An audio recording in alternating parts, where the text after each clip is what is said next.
What up, it's Dom. I'm back with another video, and today I'm taking a look at two of the most popular cameras on the market. The iPhone 16 Pro versus the Osmo Pocket 3. Is this worth the hype?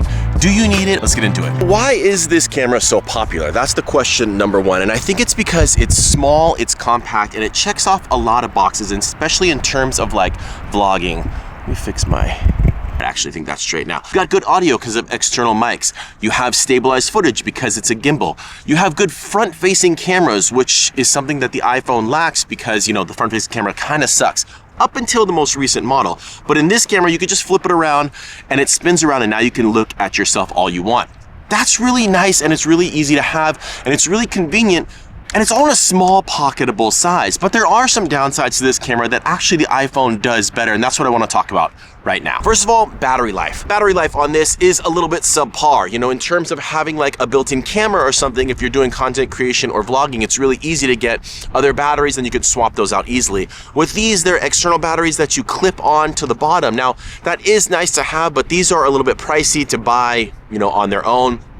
And then also, even with these, the battery doesn't last as long as I'd like. I noticed in a day of vlogging or content creation, I was doing behind the scenes work for a wedding that I was doing, and I noticed I was burning through like 2 or 3 batteries of these, and I didn't even have that many batteries. And they kind of are really slow charging, so that's a big flaw of this. Whereas, you know, with your iPhone, first of all, the battery life on the iPhone 16 Pro is incredible, even in 4K. I can get a ton of use throughout the day. And then if you will need an external battery, there's so many different accessories that you could just magnetically clip on, and this thing charges really fast. So in terms of battery life, I think the iPhone 16 Pro is the winner there. Now let's talk about audio, because that's a big selling point for the Osmo Pocket 3, because in the creator combo it comes with this little DJI mic with a little wind muff, and this has incredible audio capabilities. It sounds really good and it's really easy. It connects automatically to the Osmo Pocket 3. But should that really be a selling point? I mean, this isn't a cheap little mic, and for a lot less money, there are a ton of options that can connect to your iPhone. Now, they don't connect automatically. That's the big selling point for the Osmo Pocket 3. If you want external audio to connect to your iPhone, most of the time you're gonna have to plug something into this,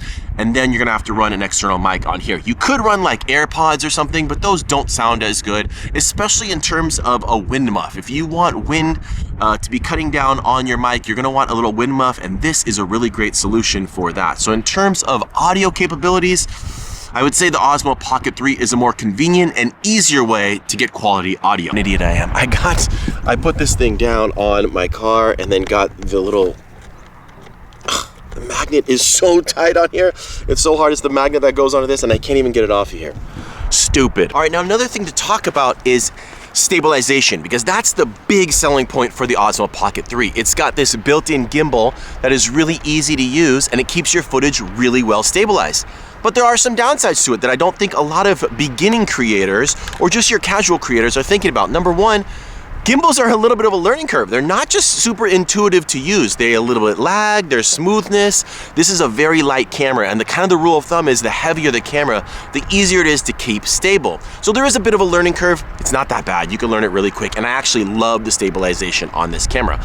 But if you already have an iPhone in your hand, there is good stabilization on the newer iPhones, and I think this is enough stabilization to get all the content you want to create, unless you're like a really, really serious filmmaker, in which case, yeah, maybe you do need the stabilization on this. But let's look at side-by-side comparisons of just your basic stabilization between these two cameras. All right, so this is just walking, normal walking, me holding it out. And obviously you can see there's a huge difference in stabilization. Although the iPhone, see, that's the thing to keep in mind here is that yes, the DJI looks fantastic, right? Like the DJI looks super smooth, super stabilized. Obviously it's a gimbal, it's gonna be stabilized. But the iPhone's like plenty usable. That's like the whole gist of this comparison is like, yeah, the DJI is gonna crush it in stabilization, but the iPhone's still fantastic. I mean, this is literally handheld. I don't have any accessories on it. I don't have, and you can get a gimbal. You can get like a $90 gimbal and it'll be great, but this looks still just fine enough. It's good enough for me. I think you can vlog with an iPhone, no problem. Stabilization's not that big of a deal, but let's run it through its paces. This is just walking. Let's do a little running test. All right, so that's running, jogging, and I still think it's great, good enough. Okay, now we're comparing action mode on the iPhone to the DJI Stabilization. So you can see, again, no accessories or anything like that. I'm just holding it straight out, completely as normal. So in action mode, it drops the resolution a little bit. So you're not at 4K. I think it's at like 2.8K. So that is something to note. All right, but just handheld, like this is a lot of vlogging is done just like this, where you're not moving, you're kind of just talking, or you are walking very slowly and talking. And you can see like the iPhone is plenty good. I think the stabilization on the new iPhone 16 Pro is really fantastic. Dead sprint. Ready, set, go.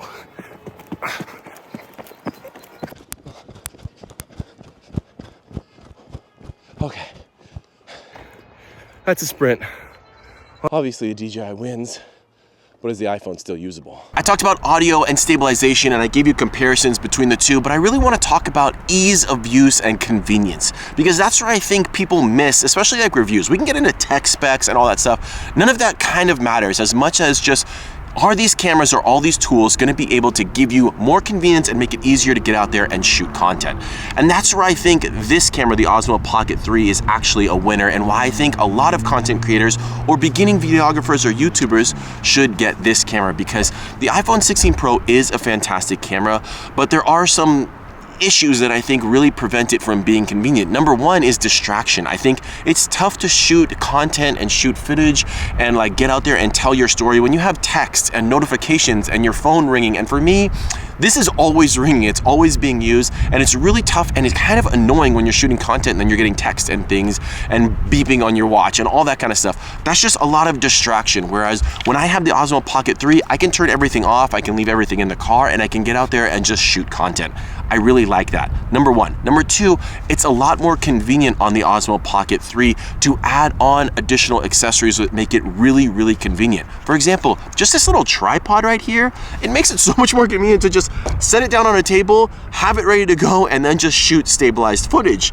It's still footage, you know what I mean? Also, I bought like these little $20 cheap packet of filters that go on the front of the Osmo Pocket 3. They're magnetic, they really quickly go on here, and I have like mist filters and ND filters and wide angle filters. That makes it super convenient to just be able to adjust your settings on your camera to the scenery to make it easier and you get better quality footage. Whereas with an iPhone, you're really relying on computational videography to achieve the same look. You're not gonna really stick on external lenses. I mean, I know like Moment has lenses and I have tried them, but then you're getting a specialized case or you're getting like clip-on lenses. They all kind of suck. I haven't found a very good solution for that. So in terms of external accessories, the Osmo Pocket 3 far exceeds the iPhone 16 in convenience, and I think that's a huge win. Another big downfall for the iPhone 16 for me is the built-in memory. I have the 1 terabyte version of this camera, but I'm blowing through that because I already have like, I don't know, 500 gigs of just stupid stuff that I use for my personal use or my everyday use, and just, you know, videos and music and movies and stuff that I have on this camera. So the internal memory is always kind of a stressor on this, especially if you're shooting like Apple ProRes or something. You're gonna burn through that footage if you're shooting RAW. So that's a big plus of an Osmo Pocket 3 is you just have, you know, mini SD cards. So you could just pop those out and pop a new card in, and then you don't have to worry about memory. So again, this camera is more convenient and it's easier for me to use and catch footage without more hiccups. And those are the things like the speed bumps. You want to smooth out those speed bumps. The easier it is to shoot your footage and to tell your story, the more you're going to do it and the more content you're going to produce. And overall, that's the goal of all of this, right? Is just have the best tool possible to tell the story that you need. I kept talking faster than I usually do because I'm freezing. I'm so cold. I'm so freaking cold.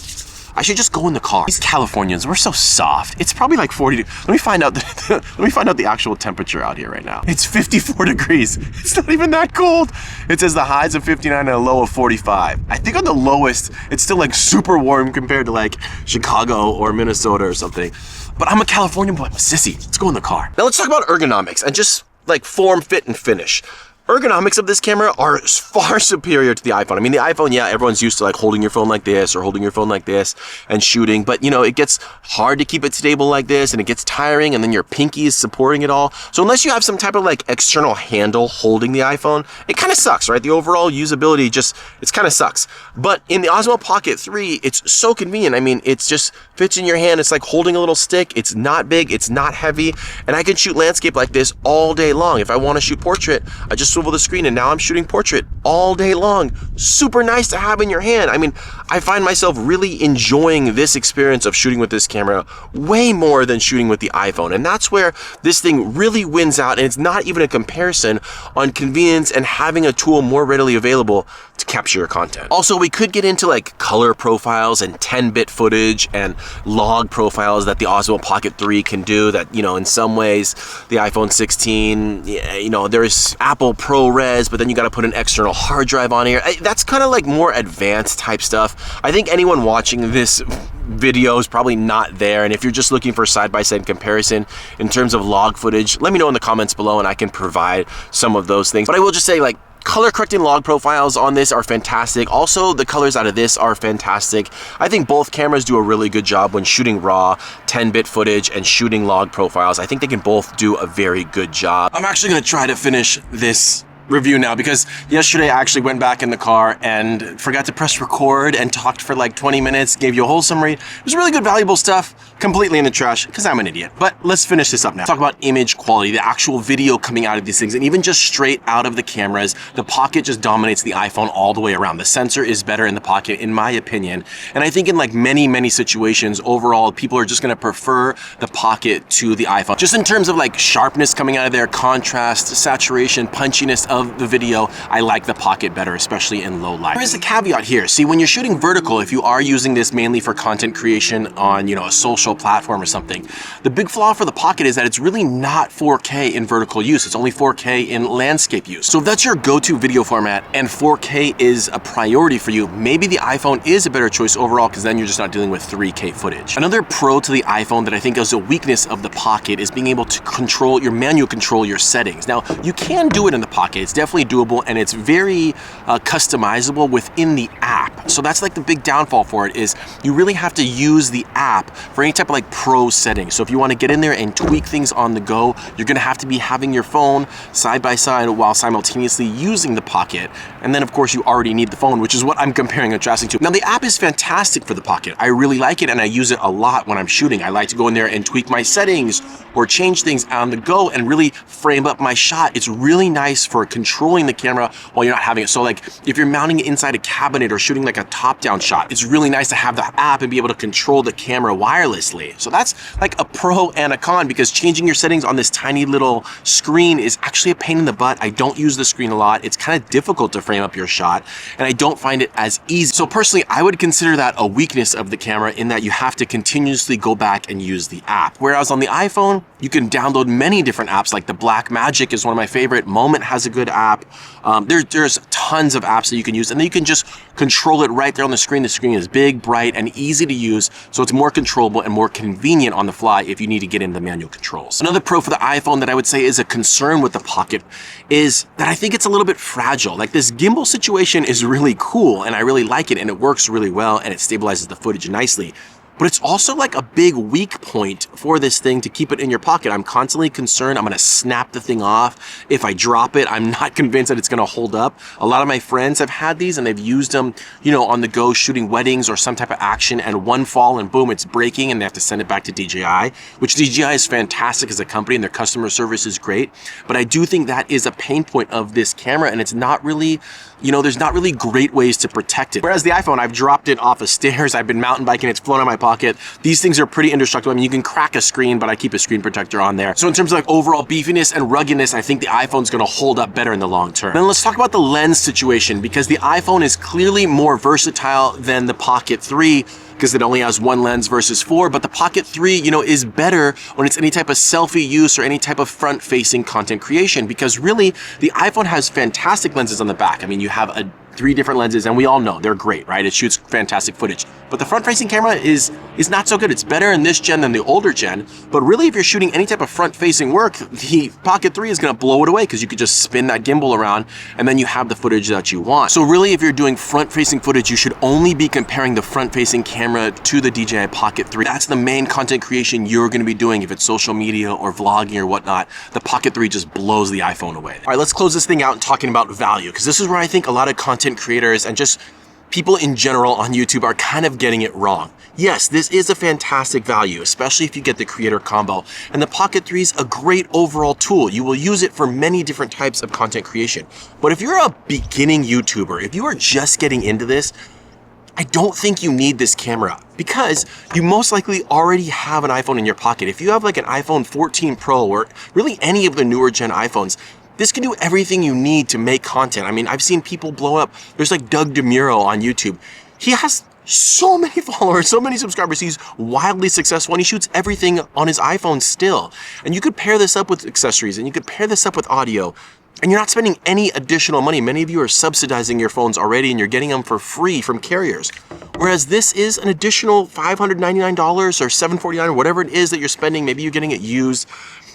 Yes, it is a good value. I think if we're only talking about dollars versus video quality and dollars versus content creation simplicity, yes, I think this is a great tool.